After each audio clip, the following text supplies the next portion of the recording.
I've been watching Ferrari for a long time, and today feels like one of those moments that forces everybody to stop, look up, and ask a very simple question. Can a brand built on emotion, noise, and attitude translate that entire identity into a battery-first future without losing the magic? According to reports, Ferrari's new Luce is not just a technical experiment. It is the company's first real attempt to prove that a battery-powered Grand Tour can still feel like a Ferrari in the way it reacts, the way it looks, and the way it makes a driver connect with the road.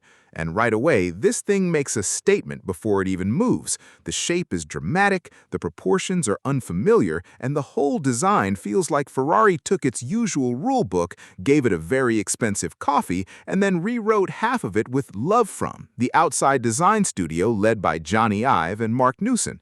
That alone tells you this was never going to be a safe little sequel. The Luce is lower than the Purosangue, longer than the Purosangue, and built on a dedicated EV architecture that apparently gave the designers a lot more freedom than Ferrari fans may be comfortable with on first glance. The cabin sits far forward, the doors open in a center arrangement, and there is a liftgate at the rear, which means this is not Ferrari pretending the future is coming someday. The future is already parked in the driveway, waiting for the valet to figure out what just happened. And yes, I know that sounds dramatic, but Ferrari practically invited that reaction. The company has spent years slowly conditioning people for this moment, and from the outside, that strategy looks smart. It gives the world time to get used to the idea, instead of hitting everyone with a surprise reveal and hoping for applause. Still, the reaction will not be automatic, and that response is not officially confirmed yet, because Ferrari buyers do not simply buy speed. They buy theater, they buy feeling, they buy the sense that the machine underneath them is alive in a way most machines never bother to be. That is the real test here, and everything else is just the opening act. Inside, the Luce seems to lean into a balance Ferrari usually handles well when it decides not to overdo the tech. According to reports, the interior uses OLED displays, but Ferrari has avoided turning the cabin into a glowing science project. The three-ringed displays are digital, yet they're framed in a way that still feels mechanical and deliberate, which matters more than people think. The center display shows speed and battery charge, the left side handles available power and regen, and the right side can be configured depending on what the driver wants to see. That is a clever move because it gives the cockpit personality without making it look like a conference room full of screens. Ferrari also kept physical controls on the central display, and that decision feels almost rebellious in 2026, which is hilarious when you think about it. Apparently, giving people a real switch to touch is now a luxury feature. The steering wheel is another strong clue about Ferrari's intentions. It drops the touchpads that frustrated some drivers in the Purosangue and replaces them with actual switchgear, including two Monotino dials and a separate e-Monotino that manages the powertrain. That is not just a detail. That is Ferrari quietly saying, yes, we heard you, and yes, your fingers deserve better. There are also paddles on the wheel, and unlike the usual fake drama some brands add for no reason, these paddles actually change the driving experience. One controls regen, the other manages available torque, and together they're meant to recreate the sense of timing and engagement people associate with gear changes. In plain English, Ferrari seems to be asking drivers to play the road instead of just pointing the car at it. I have to admit, that part is clever. It may even be the smartest idea in the whole package, because emotional response is not created by a spec sheet alone. It's created when the driver feels involved, when the machine gives feedback, and when each input seems to matter.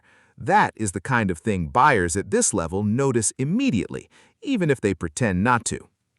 Now, on to the part that will dominate the conversation no matter how beautiful the cabin is: performance. Ferrari says the Luce uses 4 synchronous permanent magnet motors with a heavy rear bias, and the total output comes out to 1,035 horsepower.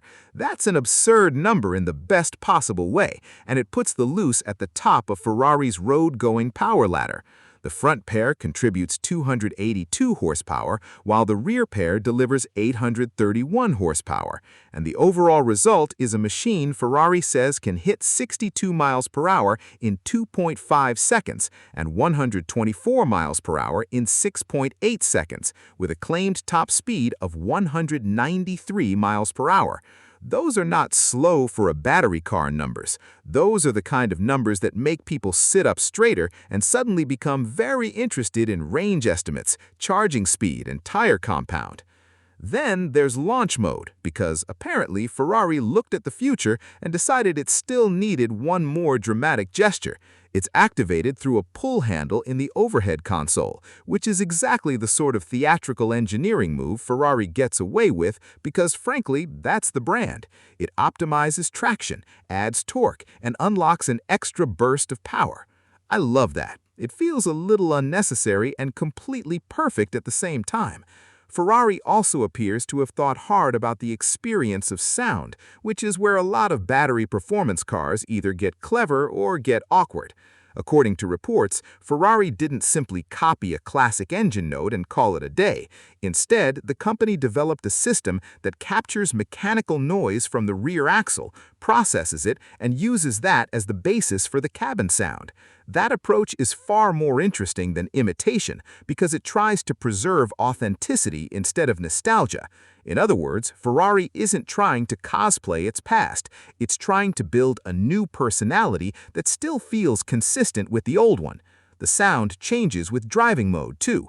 Tour is calmer, Perfo is more intense, and range keeps things quieter. The car also projects sound outside, which means the Luce is not trying to be a silent ghost or a fake opera singer. It is trying to be its own thing. And that may be the point Ferrari needs most right now. Underneath, the hardware is just as serious.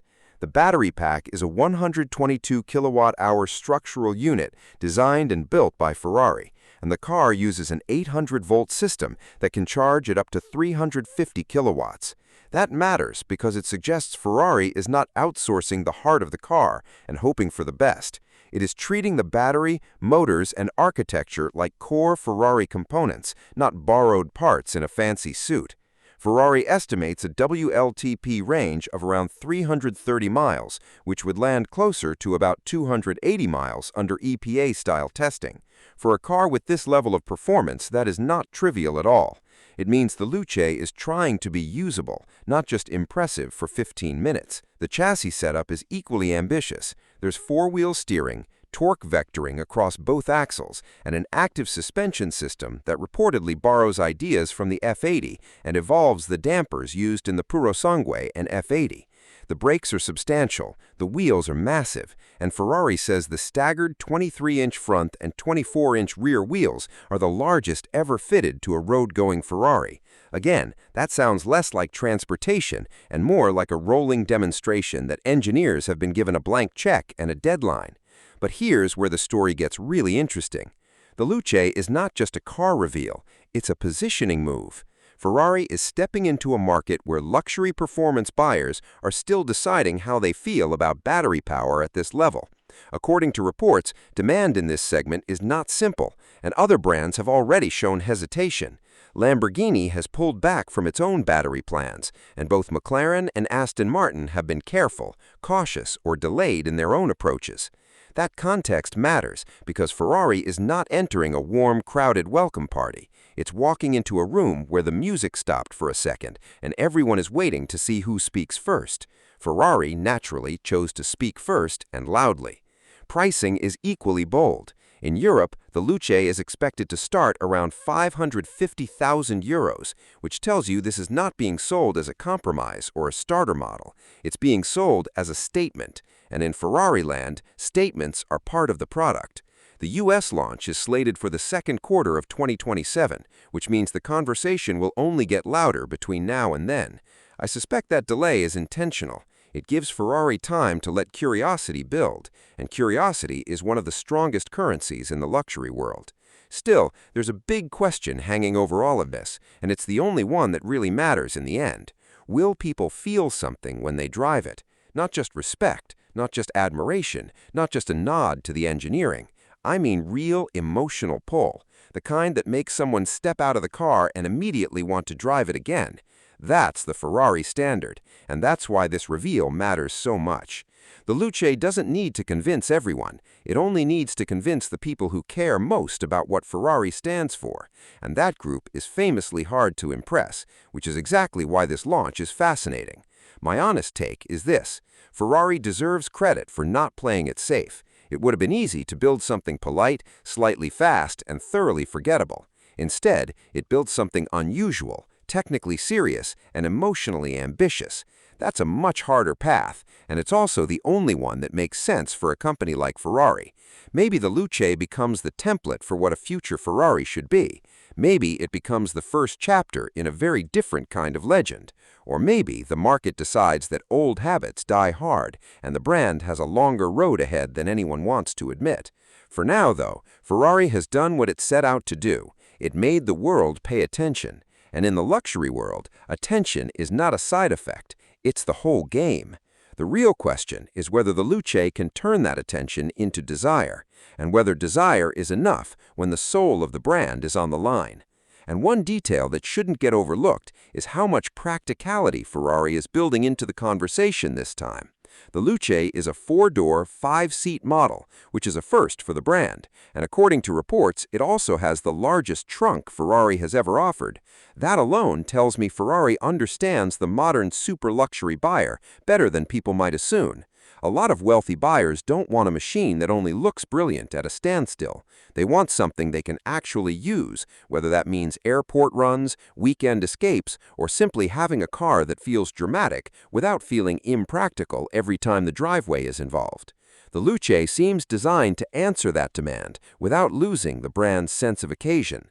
Even the exterior details suggest Ferrari was thinking in layers. The dark panel lighting, the upright parked wipers, the flowing body, and the active aero pieces all point to a car that is obsessed with efficiency, but still determined to look memorable while doing it. According to reports, the drag figure is lower than any previous road-going Ferrari, and that matters because it shows the company didn't treat aerodynamics as a homework assignment. It treated them as a design language.